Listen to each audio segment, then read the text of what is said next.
Quase todo mundo conhece o Salmo 91, não é? Aquele que a gente recorre quase como um escudo de palavras nos momentos difíceis. Mas e se a maior força dele estiver escondida nos detalhes que a gente quase sempre deixa passar? Pois é exatamente isso que vamos explorar hoje. Vamos descobrir 3 verdades ocultas que transformam esse salmo de uma simples oração de emergência em um verdadeiro guia para uma vida de confiança inabalável. Olha só que frase poderosa. Ela resume bem a promessa central do Salmo 91. A questão aqui não é que o mundo vai parar de tremer. Não, o caos e os problemas eles vão continuar existindo.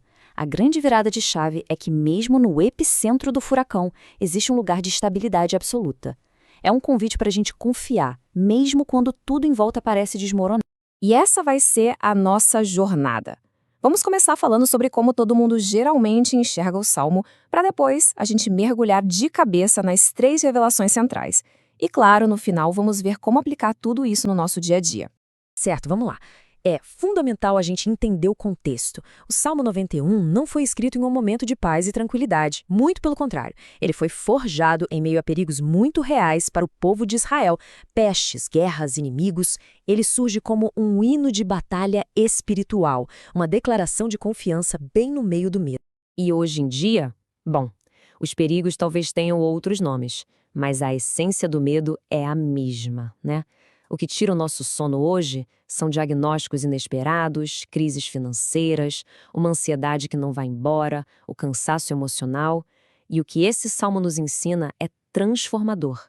A segurança de verdade não é a ausência de perigo, mas sim a presença de Deus bem no meio dele.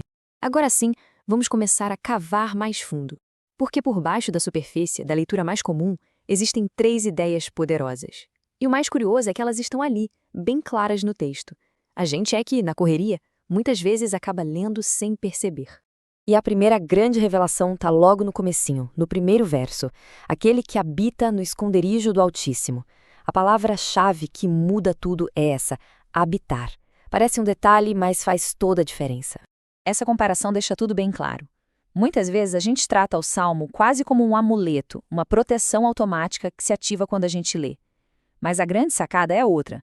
A proteção não é para quem visita Deus só na hora da crise. É para quem habita, para quem permanece. É uma consequência de uma aliança, não de uma visita esporádica. E essa simples mudança de perspectiva causa uma transformação enorme no nosso caráter. A gente sai daquela autossuficiência do eu me viro sozinho para uma dependência saudável, contínua. Isso constrói disciplina e uma fé que não fica variando conforme as circunstâncias. Tá, mas como habitar na prática? São passos concretos. Primeiro, estabelecer um tempo diário para a oração. Segundo, ler as escrituras não como um ritual, mas como alimento para a alma. E terceiro, que é fundamental, antes de agir no impulso, submeter as decisões a Deus. Agora vamos para a segunda verdade oculta. Essa redefine a nossa ideia de abrigo.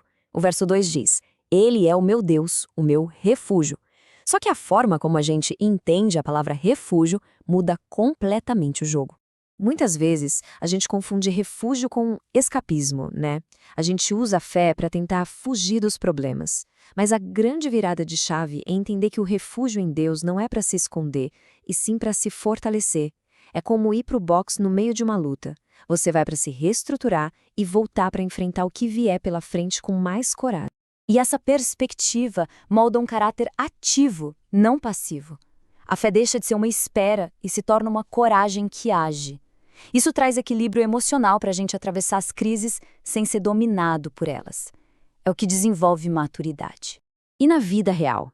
Isso significa assumir responsabilidades em vez de fugir delas. Significa até aquelas conversas difíceis que a gente vive adiando. E usar a oração como uma bússola que aponta a direção, e não como uma anestesia para a dor. E, finalmente, a terceira verdade oculta, que talvez seja a mais profunda de todas. Ela está lá nos versos finais e revela que a promessa de Deus é algo intensamente pessoal. A gente costuma ler as promessas como algo genérico, para todo mundo. Mas escuta só a linguagem dos versos 14 a 16. Porque a mim se apegou com amor, eu o livrarei. Percebe? É Deus falando na primeira pessoa, de forma direta. A proteção não é um código que a gente ativa como oração. É a resposta de um pai a um relacionamento de amor e apego. Isso muda completamente a nossa motivação. A gente para de só buscar recompensas ou de ter medo do mal e passa a agir por um amor intencional, por uma confiança pessoal. A vida deixa de ser guiada pelo medo e passa a ser guiada por um propósito. E como a gente cultiva isso? É focar em desenvolver intimidade, não só em apresentar uma lista de pedidos. É ver Deus como um pai, com quem a gente tem um relacionamento, e não apenas como um protetor distante. É sobre cultivar amor e fidelidade no dia a dia. Certo. Agora que vimos as 3 grandes revelações, vamos juntar tudo e ver como transformar isso num estilo de vida que realmente funciona hoje.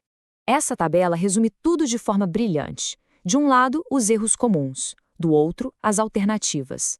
Então, em vez de usar a fé como um amuleto, o foco é construir caráter. Em vez de acreditar em proteção sem compromisso, a atitude é cultivar constância. E muito importante, em vez de usar a fé como desculpa para a irresponsabilidade, o caminho é tomar decisões com prudência e oração. E com isso, a gente volta ao ponto central, a grande lição do Salmo 91. A segurança que todo mundo busca não está em um mundo sem problemas. Ela está na certeza da presença de Deus em meio a todos eles. E para a gente terminar, fica essa reflexão. Depois de entender essa diferença fundamental entre habitar e visitar, qual poderia ser um primeiro passo prático, por menor que seja, para começar a construir essa morada? Pense nisso. A resposta pode transformar tudo.